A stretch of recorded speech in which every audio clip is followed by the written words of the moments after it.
أعوذ بالله من الشيطان الرجيم.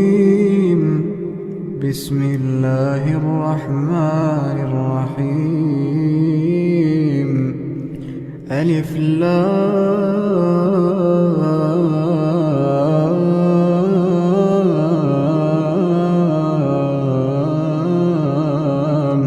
ميم. الله لا إله إلا هو الحي القيوم.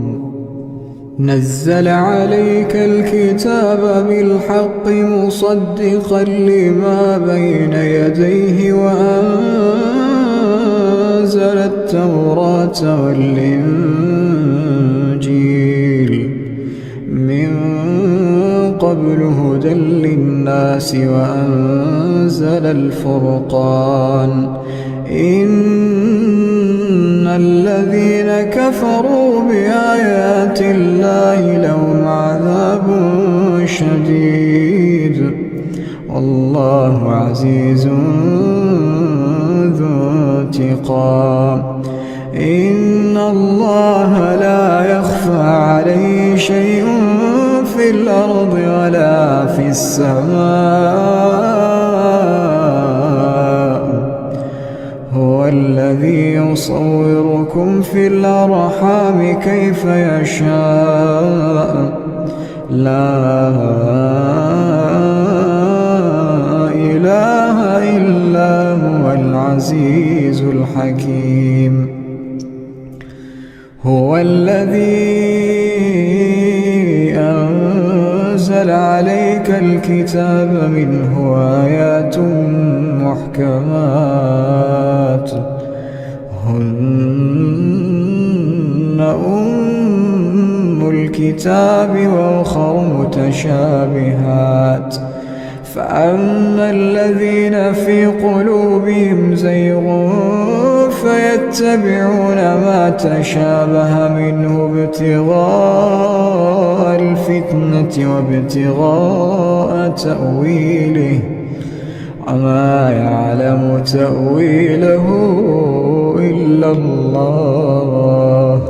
والراسخون في العلم يقولون آمنا به كل من عند ربنا وما يذكر إلا أولو الألباب.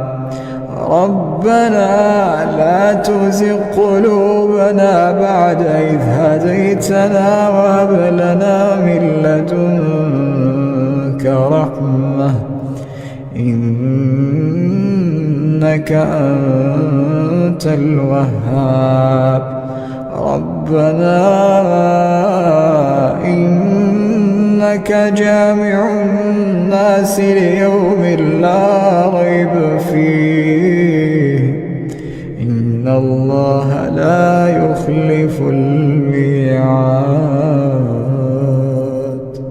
إن الذين كفروا لن تغني عنهم أموالهم ولا أولادهم من الله شيئا وأولئك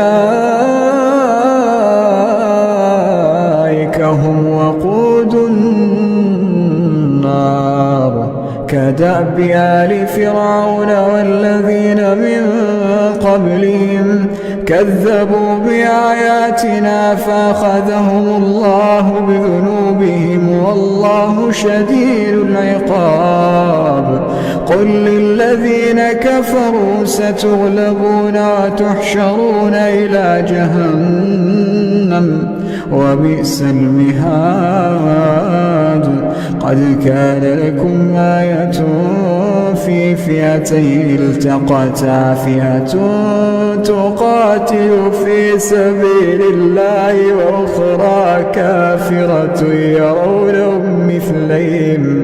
يرونهم مثليهم رأي العين والله يؤيد بنصره من يشاء